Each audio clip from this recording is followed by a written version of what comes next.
Гэта здарылася. Старшыні райвыканкаму ў Беларусі цяпер будуць князькамі з шырокімі паўнамоцтвамі, у тым ліку ўмяшальніцтва ў прыватны бізнес. Александр Лукашенко падпісаў сёння адпаведны ўказ.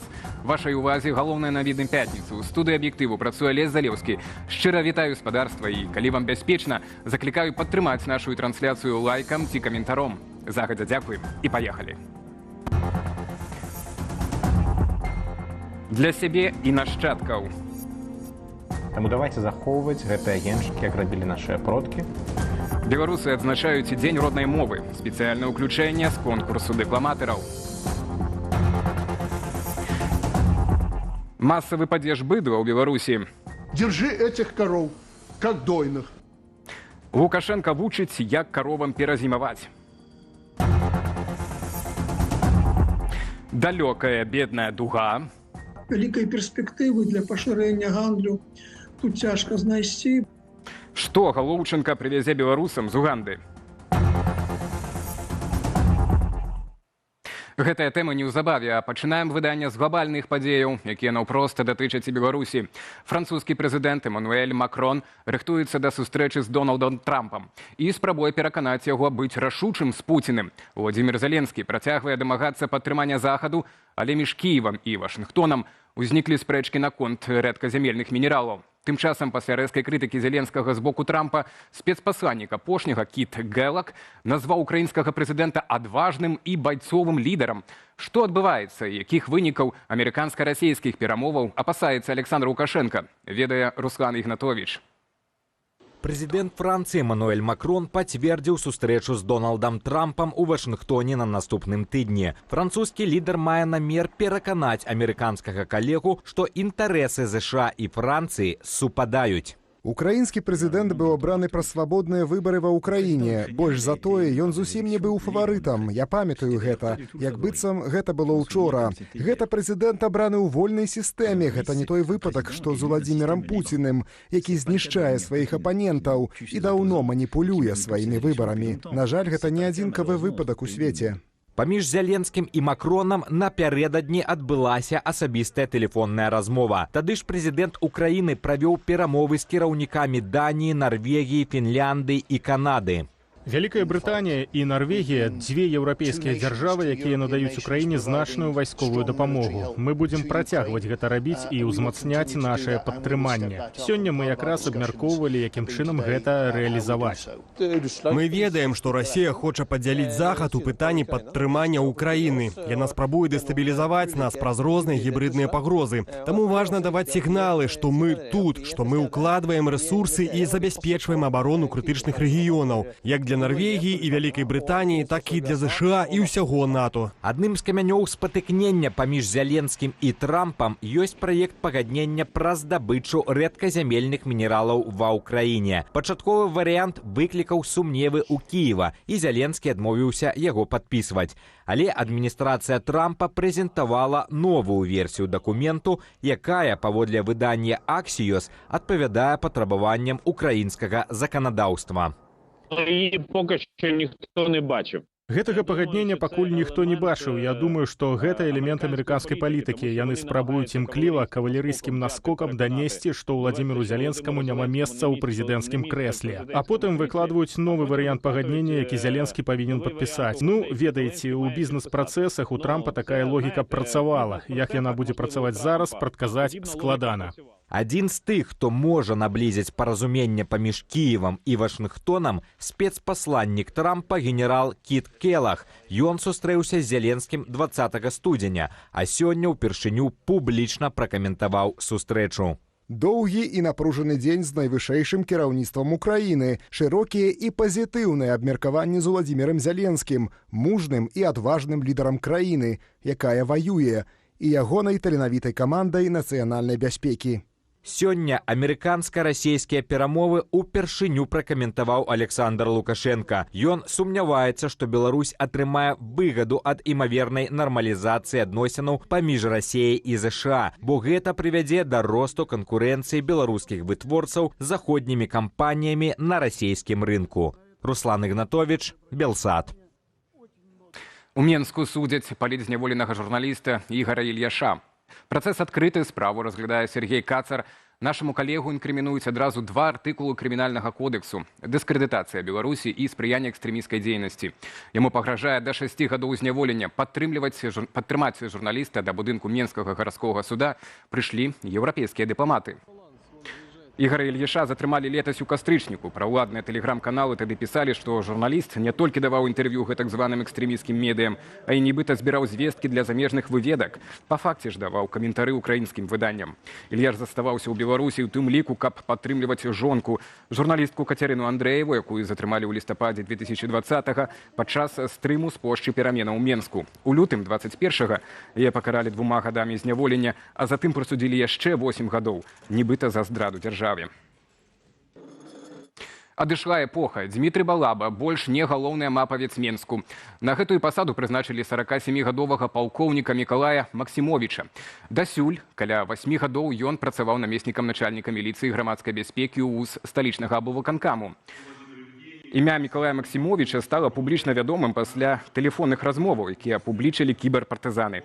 На запісах сілавік абмяркоўваў умовы, якія трэба стварыць для палітычных вязняў. За датычнасць да рэпрэсіяў супраць апанентаў рэжыму Мікалай Максімовіч трапіў пад санкцыі еўразвязу. Былы кіраўнік менскага мапу Дмітрый Балаба цяпер узначальвае спартовае таварыства «Дынамо».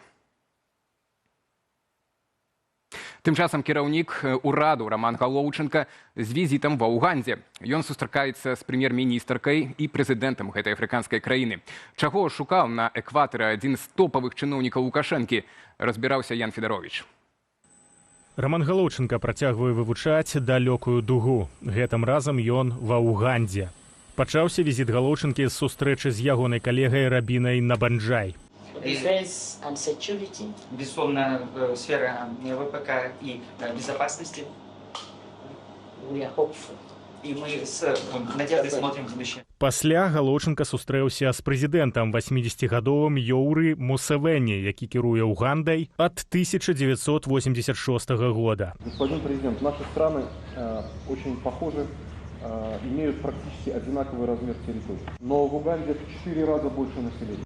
Уганда – краіна ва ўсходняй Афрыцы. Як і Беларусь, яна не мае выхаду да мора. Уганда адносіцца да ліку бедных краінаў. Валавы ўнутраны прадукт у Беларусі нашмат вышэйшы. Беларусь і Уганда маюць дыпламатычныя стасункі ад 1993 года, аднак кіраўнікі краінаў сустракаліся толькі аднойчы, 25 гадоў таму. Апошняя статыстыка ўзаемнага гандлю даступная за 2021 год. Таваразварот склаў каля 30 мільёнаў долараў. Беларускі экспорт роўны амаль 29 мільёнам. Асноўныя беларускія экспартныя тавары такалі. Праблема ў тым, што вялікай перспектывы для пашырэння гандлю тут цяжка знайсці, бо Уганда ў прыватнасці і Афрыка ў цэлым гэта рэгіён з нізкай пакупніцкай здольнасцю насельніцтва. Зрэшты, у візіту Галоўчынкі ва Уганду можа быць і іншы інтарэс, наўпрост не звязаны менавіта з гэтай афрыканскай краінай. Яна мяжуе з вельмі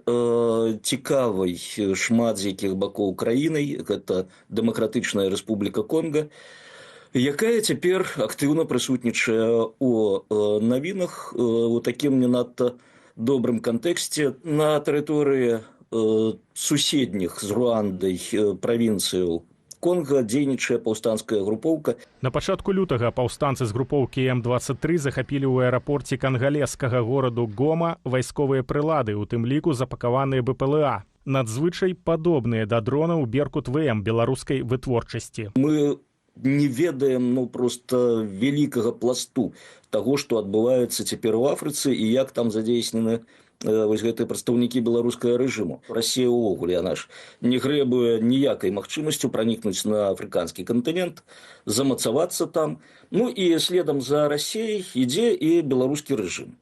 Яму таксама штосьці перападае, там з панскага плечу. Па выніках візіту Галоўчынкі ва Уганду падпісаны некалькі дакументаў, у тым ліку пра адмену візаў, але гаворка толькі пра візы дыпламатычныя і службовыя. Ян Федарович, Белсат.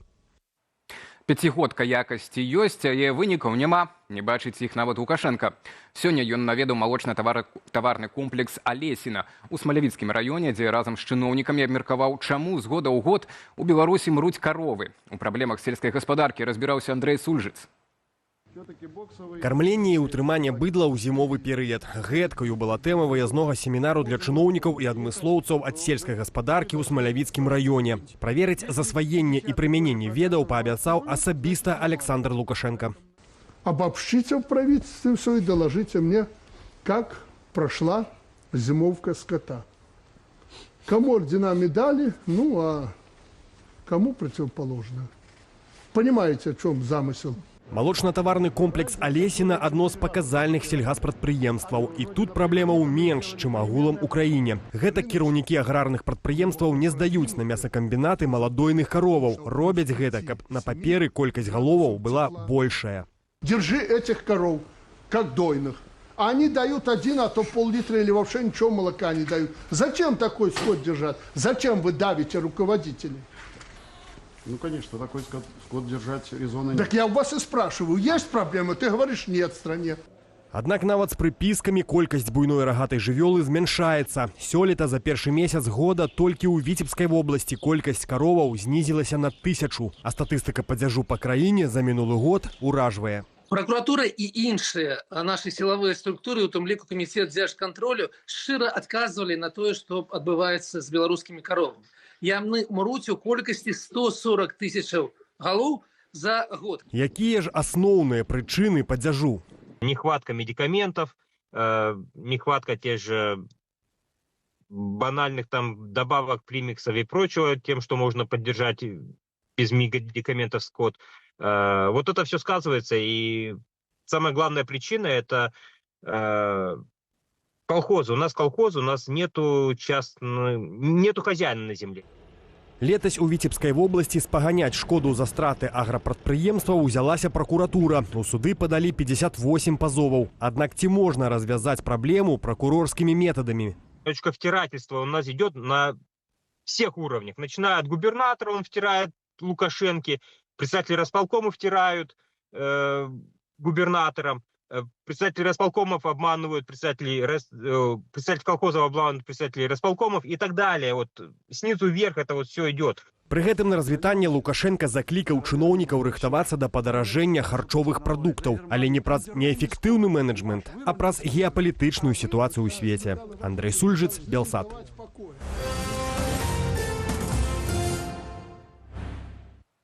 Сёння ў свеце адзначаецца дзень роднай мовы. ЮНЕСКО абвесціла яго ў 1999 годзе ў памяць пра бенгальскіх студэнтаў, якія загінулі, абараняючы права вучыцца на сваёй мове. Гэты дзень мае заахвочваць моўную разнастайнасць ды спрыяць усведамленню моўных і культурных традыцыяў. Беларускую мову ушаноўваюць сёння беларусы ва ўсім свеце. Зрэшты, не толькі беларусы. Ja już czytałam Byka u polskiej wersji i mnie wielmi захотело przeczytać jego w oryginale. Ja поступила паралельно на польскую и белорусскую филологию. А ўзмацніла жаданне займацца беларускаю першая студэнцкая паездка ў Беларусь, згадвае польская пісьменніца і грамадская дзеячка Магда Пытлякоўска-Васілеўска. І сёння ейная праца звязаная з нашаю мовою. Белорусская мова, она такая, она wielmi piaszczotna, miękka, jej przyjemna słuchać.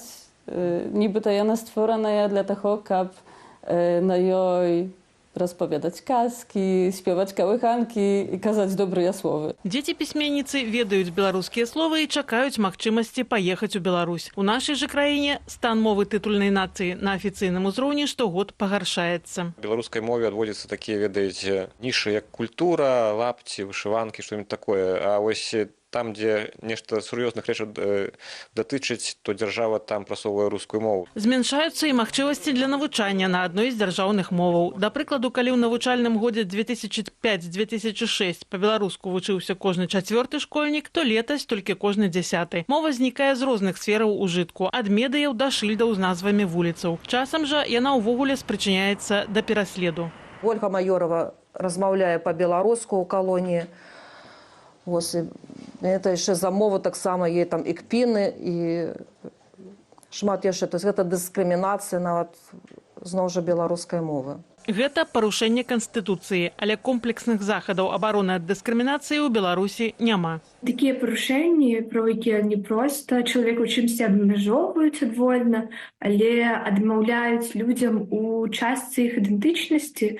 На мою думку, гэта паказвае такія больш глыбокія сістэмныя праблемы у дзяржаве, у грамадстве. Паводле незалежнага даследавання беларуская ідэнтычнасць у 2024 годзе сёння толькі 1 з 9 гараджанаў стала выкарыстоўвае беларускую мову. Але гэтая лічба на 4% пункты большая, як летась. Да таго ж апытаныя выступаюць за пашырэнне выкарыстання беларускай мовы ў розных сферах. Пакуль жа дарослыя могуць проста збірацца паміж сабой і размаўляць на беларускай мове, мяняцца кнігамі, нейкія рабіць свае справы беларускамоўныя, штосьці прыдумляць паміж сабой у сем'ях, бацькі вучаць дзяцей. Больш прасторы для беларускай мовы ў інтэрнэце і ў дыяспарах. З любой краіны свету сёння можна далучыцца да агульнанацыянальнай дыктоўкі. З новага радка такі скарб, который ніхто і ніколі адабраць ад нас не здалее. Гэта любоў да бацькаўшчыны, да свайго народа, да роднай мовы. А найбольш маштабныя імпрэзы да Дня роднай мовы адбываюцца ў Вільні, Беластоку, Варшаве. Ірына Дарафейчук, Белсат. Акурат у гэтыя хвіліны ў польскім Беластоку, што побач з беларускай мяжой, праходзіць імпрэза да Дня роднай мовы, фінал 4-го міжнароднага дэкламатарскага конкурсу. На месцы прысутнічае наша галоўная рэдактарка Аліна Коўшык. Аліна, што модна дэкламаваць па-беларуску сёлета? Чыя прамова цябе кранула? Вітаю, Алесю, вітаю, шановне гаспадарства. Сапраўды велізарная імпрэза, і зараз я знаходжуся ў Беластоцкім тэатры Ляліка. За маёй спінаю жэўжыкі, якія прыехалі адмыслова на гэты конкурс з падляшскай гайнаўкі, з-за школы, дзе дзеці могуць свабодна навучаць беларускую мову, ведаюць, любяць і шануюць. І вось сёння самы маленькі удзельнік конкурсу, гэта хіба што 4 ці 5 гадоў, які цудоўна прачытаў вершык пра мову, зброю і волю. Меня асабіста таксама крануў вершык пра чорнага ката, альбо пытанне амаль рытарычнае, чаму агурок калючы. Сапраўды гэта не толькі пляцоўка, дзе расквітае родная беларуская мова, гэта таксама прастора для творчасці, а таксама для гонару. І, дарэчы, ведучая сённяшняга фіналу гэтага конкурсу Хрысціна Дробыш пытала людзей у зале, якая ваша родная мова, бо сёння дзень роднай мовы, і большасць людзей адказала беларуская. Хрысціна пажадала таксама, каб не толькі сённяшні дзень быў для вас днём родная мова, а кожны дзень мог быць днём роднай мовы. Я вось у гэты дзень узгадваю сябе, бо ў сваім дзяцінстве таксама калісьці прымала ўдзел у такіх конкурсах, чытала вершы, памятаю тады яшчэ Ларысы Кеніуш і Наталі Арсеньевай. І таму сёння тым больш маё сэрца радуецца, што вось гэтыя традыцыі сапраўды жывыя. Прысутнічалі таксама ўлады, гэта прадстаўнікі падляшскага ваяводства, горада Беластоку. Сам конкурс арганізавала фундацыя Тутака пры падтрымцы Цэнтру беларускай культуры ў Беластоку, так што ўсе разам з'ядналіся, каб правесці гэтае сапраўднае свята беларускай мовы. Гэта ўжо 4-й міжнародны конкурс. І сёлета, як сцвярджаюць арганізатары, самы маштабны. Больш за 100 удзельнікаў прыслалі свае заяўкі, свае вершы прачыталі ў відэафармаце, і ажно 25 чалавек сёння прысутнічаюць на фінале. Зараз конкурс яшчэ ідзе, таму мне не было магчымасці праслухаць усіх удзельнікаў. Дарэчы, журы гэтага конкурсу таксама вельмі прадстаўнічае з выбітнымі нашими акторамі, рэжысёрамі і прадстаўнікамі, актывістамі беларускай меншасці і дыяспары тут у Польшчы. Заклікаю вас падумаць пра тое, што для вас ёсць родная мова. Для мяне асабіста родная мова – гэта годнасць. Родная мова – гэта тое, што дае нам сілу, што нас адрознівае. Таму памятаем, што родная мова – гэта таксама і матчына мова, і таму асабліва важна перадаваць яе нашым дзецям. А вось акурат такія конкурсы, імпрэзы, якія дазваляюць нам адчуць і адсвяткаваць гэты дзень, каб ён быў не проста шараговым днём у календары, а быў сапраўды святочным. Вось калі нашыя маленькія сябры апранаюць кашулі, вышыванкі, я вось тут адайду, каб вы бачылі, як нашыя маленькія удзельнікі конкурсу рыхтуюцца да танцаў беларускіх, як прыгожа яны выглядаюць у беларускіх нацыянальных строях. Таму заклікаю вас, калі вы яшчэ гэта не зрабілі, зрабіць сёння штосьці абавязкова па-беларуску. І рабіць гэта кожны дзень.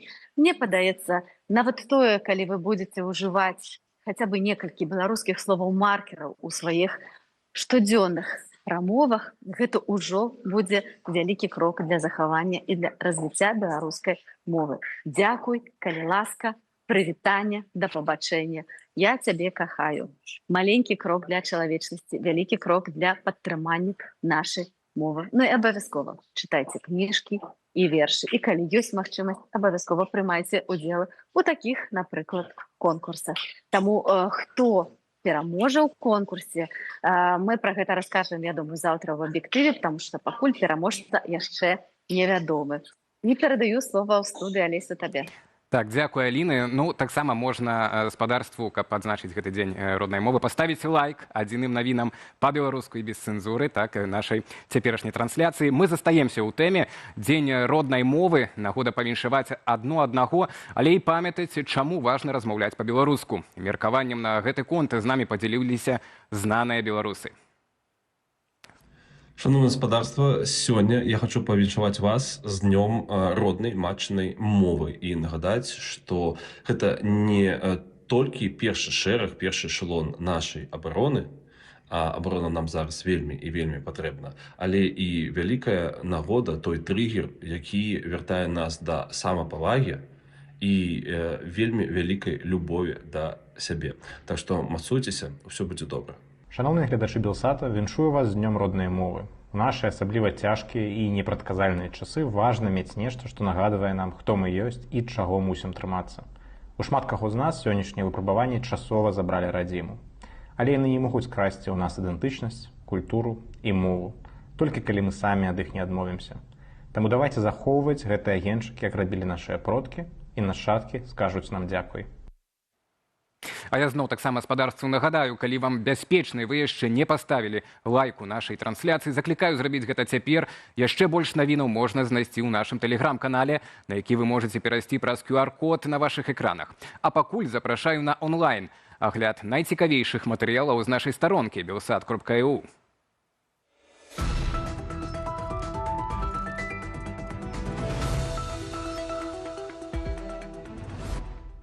Толькі 11% гарадскога насельніцтва ў Беларусі у камунікацыі найчасцей выкарыстоўваюць родную беларускую мову. Гэткія вынікі апытання праведзенага незалежнымі сацыёлагамі. Што замінае беларусам часцей карыстацца роднай мовай і пераламаць сітуацыю? Журналісты нашага сайту запыталіся адмыслоўцаў. Рэжым Лукашэнкі робіць усё, каб стыгматызаваць носьбітаў беларускай мовы, зрабіўшы яе маркерам так званага экстрэмізму. Аднак шанец захаваць родную мову у беларусаў ёсць, упэўнены вядоўца праграмы «Мова на нова» Віктар Шукіловіч. І ў гэтым пытанні вагу і значэнне маюць высілкі кожнага з нас. Мы можам натхняцца прыкладамі габрэяў і чэхаў, якія адрадзілі свае мовы з забыцця. Адраджальнік іўрыту Эліезер бен-Егуда увогуле паходзіў з поўначы Беларусі, з мястэчка Лужкі, якое цяпер у Віцебскай вобласці. Ягоны сын Бен-Цыён бен-Егуда быў першым ізраільцянінам, для каго іўрыт зрабіўся родную моваю. Заўсёды большыя веды ды адукацыя спрыяюць разуменню іншых і сябе самога. Таму, чым больш мы будзем цікавіцца светам, вывучаць яго, тым больш будзем усведамляць значэнне і важнасць роднай мовы для нас. Самае галоўнае – гэта не апускаць рук і не паддавацца роспачы, а падтрымліваць адно аднаго, заахвочваць і натхняць у імкненні да ведаў і вывучэння роднай мовы. І яшчэ адзін артыкул да дня роднай мовы на нашым сайце belsat.eu. Бэйзаус, аддай мне маю кнігу. Кампанію з такім хэштэгам распачала беларуская актывістка Марыя Грыц. На сайце Change.org яна запусціла петыцыю з просьбаю да кампаніі Amazon і яе заснавальніка Джефа Бэйзауса дазволіць друкаваць кнігі на беларускай мове праз сервіс Amazon Kindle Direct Publishing. Праз гэты сервіс любы ахвочы можа выдаць сваю кнігу, ды прадаваць яе ў электроннай версіі ці на запыт у друкаваным выглядзе. Аднак у спісе моваў, якія падтрымлівае Amazon KDP, беларускай няма. Марыя Грыц заклікае не толькі падпісваць петыцыю, але і пісаць у соцсетках пра акцыю з тегам «Bezos Give Me My Book», расказваць пра улюбёныя кнігі, заахвочваць далучацца сяброў.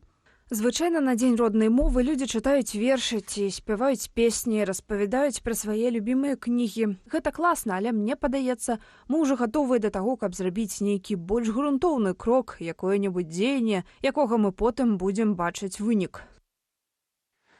Беларусь прапанавала Польшчы абмяняцца вайсковымі інспекцыямі на глыбіню 80 кіламетраў тэрыторыі.